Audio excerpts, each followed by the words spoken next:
صبر ایک ایسی سواری ہے جو کبھی ٹھوکر نہیں کھاتی۔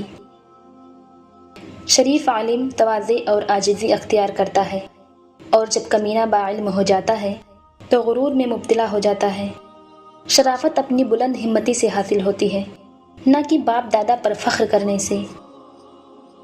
بے شک دنیا اور آخرت کی مثال ایسی ہے جیسے کسی شخص کی دو بیویاں ہوں کہ جب ایک کو راضی کرتا ہے تو دوسری ناراض ہو جاتی ہے۔ برائیوں سے پرہیز کرنا نیکیاں کمانے سے بہتر ہے۔ کمال اور بزرگی کو غنیمت جانو اور اس کو حاصل کرنے میں جلدی کرو۔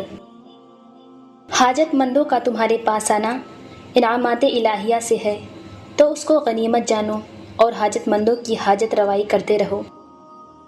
جو سخاوت کرے گا وہ سردار ہوگا، جو بخل کرے گا وہ ذلیل و خوار ہوگا۔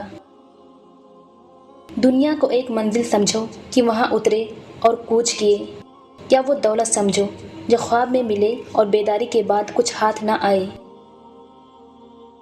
جو شخص ہر کس و ناکس کے پاس اٹھتا بیٹھتا ہے وہ سلامت نہیں رہتا۔ اچھوں کی صحبت اختیار کرنے میں ہی سلامتی ہے۔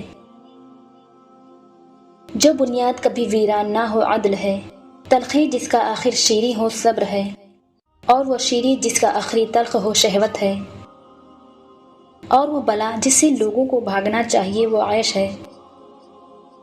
رنز و مصیبت آئے تو اس کا بہترین علاج ان کو چھپانے ہی میں ہے۔ حضرت علی رضی اللہ تعالی عنہ نے فرمایا، جب ہر طرف سے مایوسی اور پریشانیاں گھیر لیں اور دور دور تک کوئی راستہ دکھائی نہ دے تو سمجھ لینا کہ یہی وہ راستہ ہے جہاں سے منزل قریب ہے۔ حرام کمائی کے مال سے صدقہ دینا پاک کپڑوں کو پیشاب سے دھونے کے برابر ہے۔